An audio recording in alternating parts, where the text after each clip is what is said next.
Let's look at some of these exercises. I think 2.1, I think that's pretty straightforward. Um, so,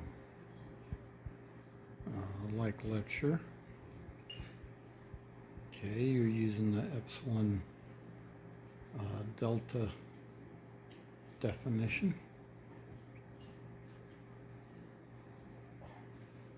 So, what you're going to want to do is start with AZ plus B minus the quantity AZ0 plus B and go from there.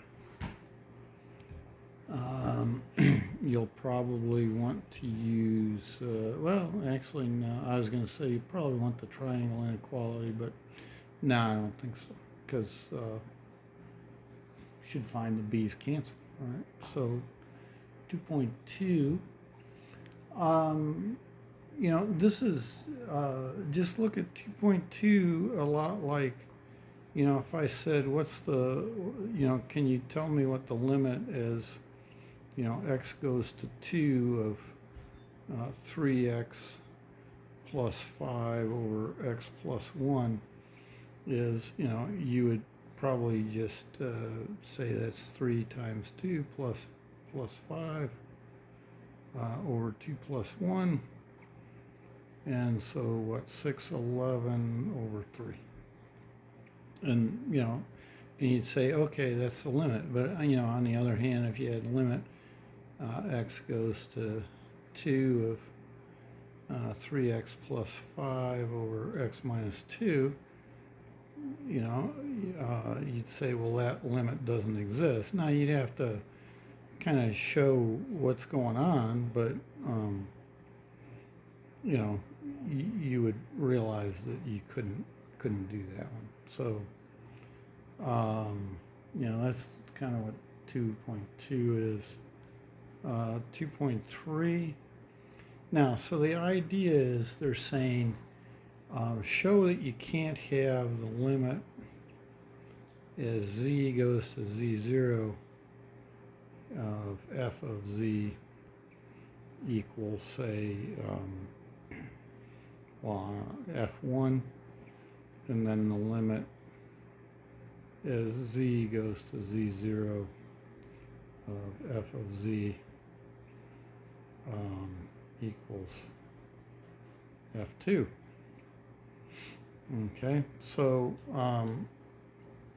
the idea is, well, typically what you do is you assume you have these f1, assume f1 and f2,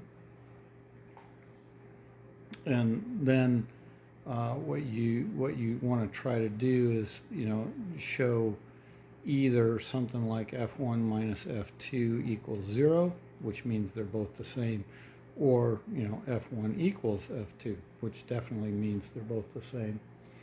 And but typically on trying to mess with this,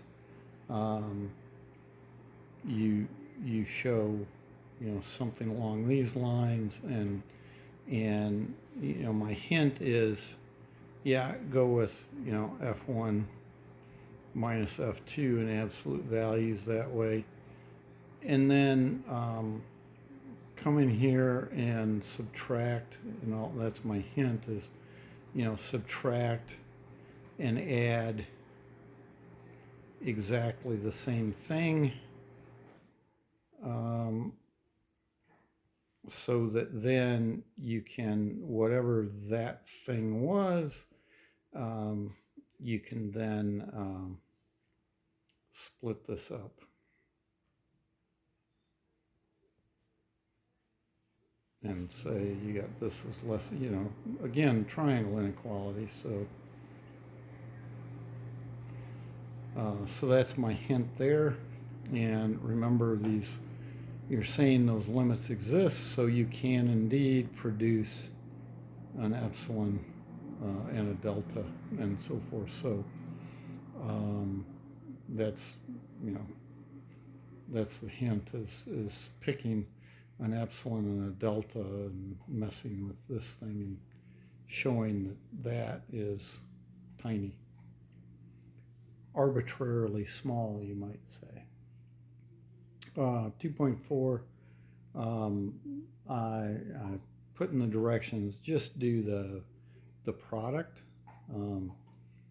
And again, the suggestion there is, you want to start with something like F times G minus, big F times big G, if those are the two limits of F and G. And you want to add and subtract the same thing here to hopefully get and use the triangle inequality on the two of these things. You got FG there.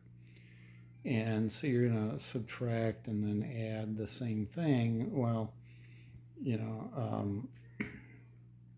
my suggestion is something like big F little g, and then big F little g,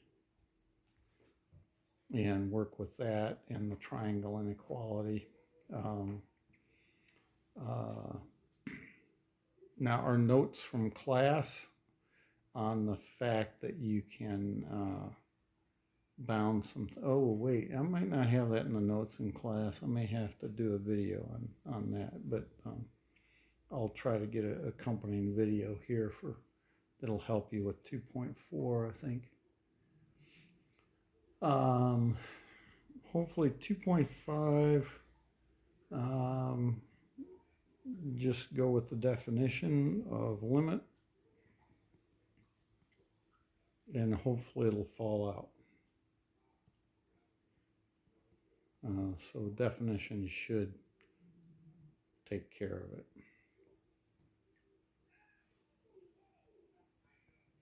And remember, on an if and only if, so you'll assume the limit as z goes to z0 of f of 0 is equal to 0. Okay, and just what does that mean? And pretty much if you write down what that means, you should get the answer, and then you'll assume, going the other way, assume the limit z goes to z0 of the absolute value of f of z is equal to 0. But again, if you just kind of think about what that means, so means what, should just fall right out.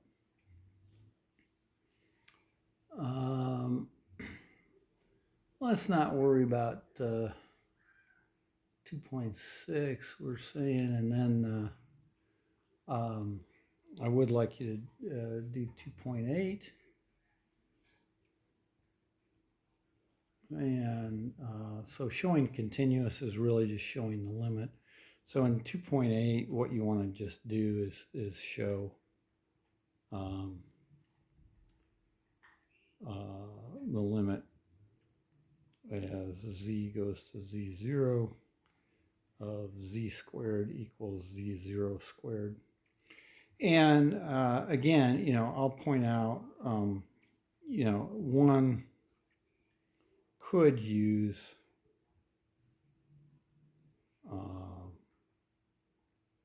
product theorem, right? Because we know z works, and z goes to z0 and z goes to z0, and then you could just multiply the two together to get this answer. But use z squared minus z naught squared and go from there. Okay, so in other words, use the actual definition of limit, and so start here and try to figure out your epsilon based on your delta. Well, actually figure out your delta based on your epsilon, but you know, so fill in that chain there. Okay.